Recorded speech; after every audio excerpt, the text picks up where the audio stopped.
In Aristotelian logic, identity had been defined as A equals A. In mathematical terms, the set of A can only contain what has its own substance, the same substance, so that the set of A can never contain its opposite.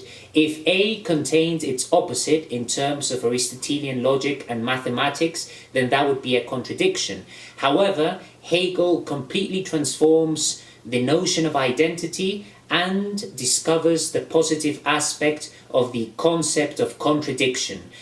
Traditionally, identity had been represented in logical terms as A equals A. The notion of identity implies that something can only contain its own substance. The set of something that constitutes the essence of everything that exists cannot contain its opposite, otherwise it would be a contradiction. In mathematical terms, it would be like saying the set of A contains non-A, so that A also contains what isn't itself. That, of course, appears to be a contradiction. However, Hegel's point of departure is precisely to redefine the notion of identity so that in logical terms A equals negative A or non-A, so that A holds its opposite, and the set of A, what constitutes the identity of A, is that coexistence of opposites of A and negative A, of A and non-A. By transforming the notion of identity so that everything that exists when its identity is represented signifies that every set contains also its opposite, its antithesis, Hegel then proposes the concept of a process which is dialectical in nature and which consists of exteriorizing the conflict between the opposites which form the identity of everything that exists. So in mathematical terms, if the set of A contains non-A, the conflict between A and negative A is exteriorized in the form of a dialectical process that has a teleology. Thelos in Greek means end, in the sense that something has a purpose because it evolves towards some higher end, and that end is what governs its process of development. And in Hegel's philosophy, everything, because it contains its opposite, due to that contradiction, expresses the conflict between those opposites in terms of a dialectical process whose thelos, in Greek, end, or the objective of that dialectical process is to find the synthesis between the thesis and the antithesis, to find the synthesis between the opposites which form the substance of identity itself. Hegel, contrary to Kant, in the Phenomenology of Spirit, proposes that the thing in itself, which Kant in the Critique of Pure Reason claims that is not knowable, Kant in his Transcendental Philosophy shows that the thing in itself, the noumenon, is not knowable, because the thing in itself implies that the faculties of the subject have to be looked aside, and the thing in itself would imply reality as it is without any interpretation from the subject, from the faculties of the transcendental Kantian subject, which are space and time, which are the faculties of sensibility, and the 12 categories, which are the transcendental or a priori conditions that make the understanding possible as a faculty of the subject. Hegel, in the Phenomenology of Spirit, does not agree with Kant and shows that the thing in itself can in fact be known because the thing in itself is the absolute.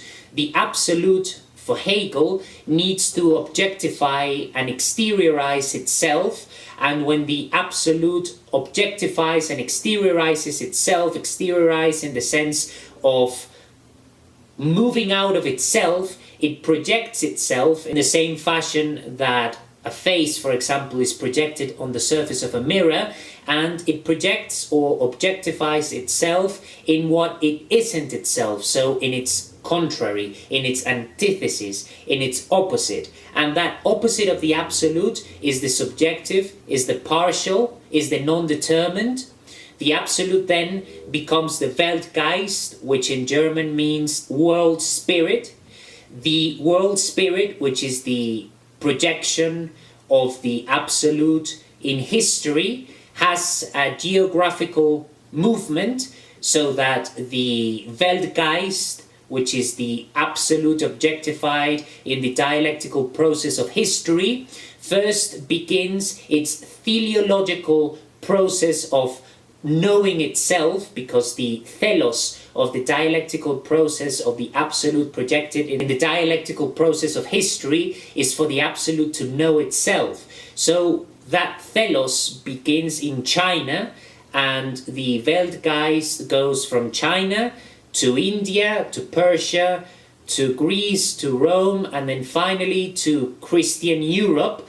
And this is a very Eurocentric vision of Hegel, because Hegel claims that the Welt-Geist expresses itself in what he calls the Volksgeist, which is the spirit of every civilization and is determined by the culture, philosophy, art, religion that every nation develops according to the epoch, so that for Hegel, the dialectical process of history allows the Welt-Geist, or the absolute projected in the dialectical process of history, to know itself only when it reaches Christian Europe.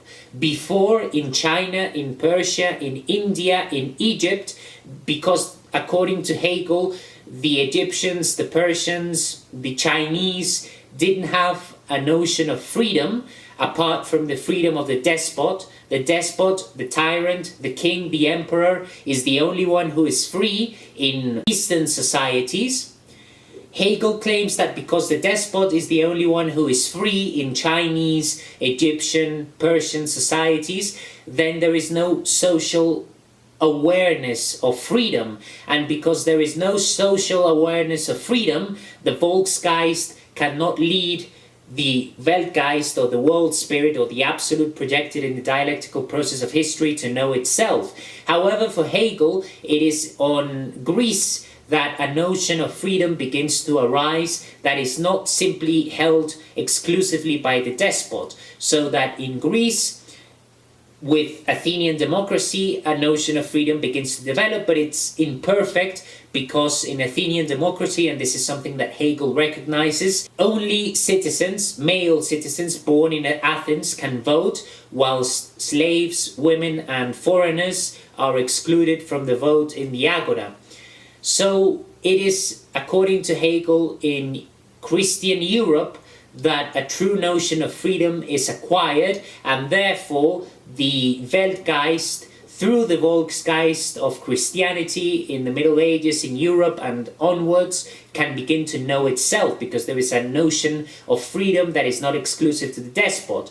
This, of course, is an ideal version of feudal times, of the Middle Ages, and of European history that doesn't take into account the despots of the church and doesn't take into account the prosperity of Eastern civilizations that, despite having a despot as the ruler, made some incredible contributions to mathematics, to art, and to philosophy during the European Middle Ages.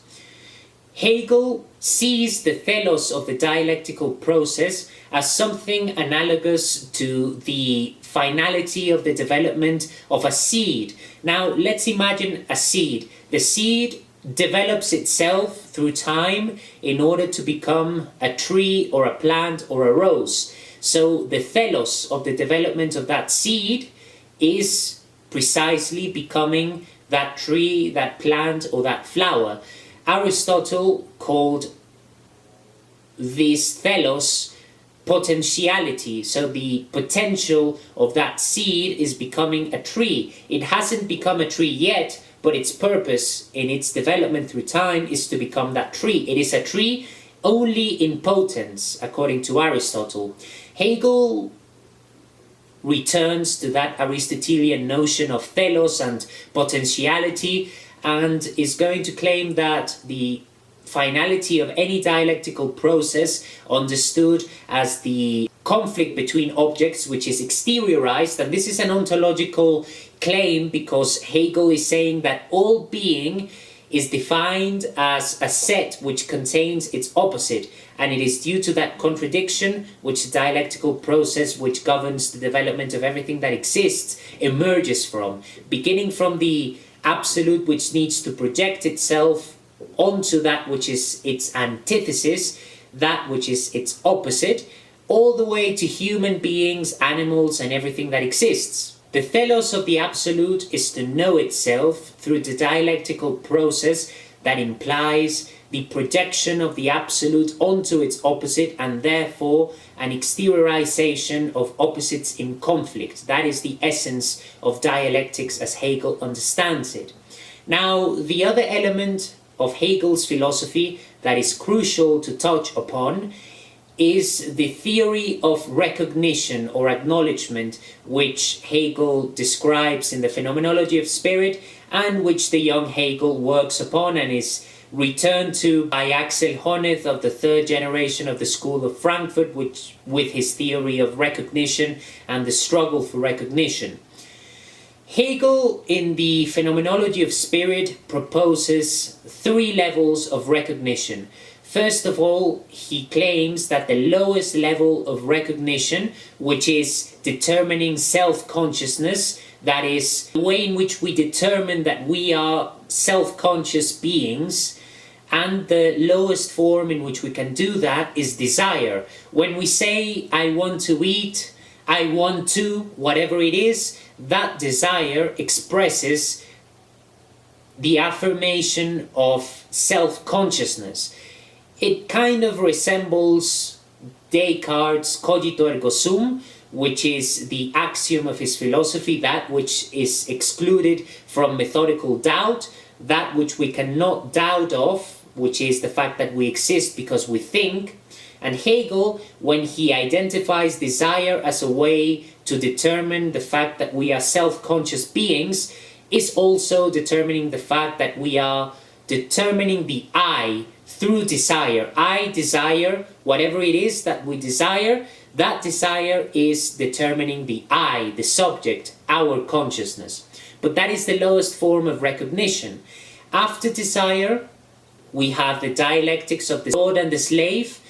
And in the dialectic of the Lord and the slave, there is a relation of power between the Lord and the slave, so that the slave obeys the Lord, renounces to his freedom because he is afraid of death. And the fear of death is what holds that relation of power between the Lord and the slave. Now, the dialectics of the Lord and the slave is an imperfect form of recognition, because the Lord recognizes himself, determines his own consciousness by oppressing the slave. It is due to the fact that the slave doesn't have freedom that the Lord can identify his own consciousness, determine his own self, and therefore determine his own freedom at the cost, at the condition, at the strict condition that the slave loses his own freedom. So the Lord only knows himself as a free person through the slave, through the fact that the slave is not free. Now, the perfect form of recognition, which is beyond desire and the dialectics of the Lord and the slave, is what Hegel calls authentic recognition, that has to be given in family, first of all, that has to be given in the sphere of society, civil society, and finally that the state has to give. So there are 3 levels of that authentic recognition. The love that a family has to give, all the members that constitute the family need to experience that love in order to feel acknowledged, in order to feel recognized. After that, we have the recognition in civil society, and finally the recognition which the state has to give every individual. And that ties in with the notion of a social awareness of freedom, which is one condition that is absolutely necessary for the Welt-Geist or the world spirit to know itself. That is the thelos of the dialectical process of the Welt-Geist, of the absolute projected in history. It is to know itself through the social awareness of freedom, which governs all institutions, art, philosophy, religion, and allows the spirit of the time to give the social conditions for the absolute to know itself.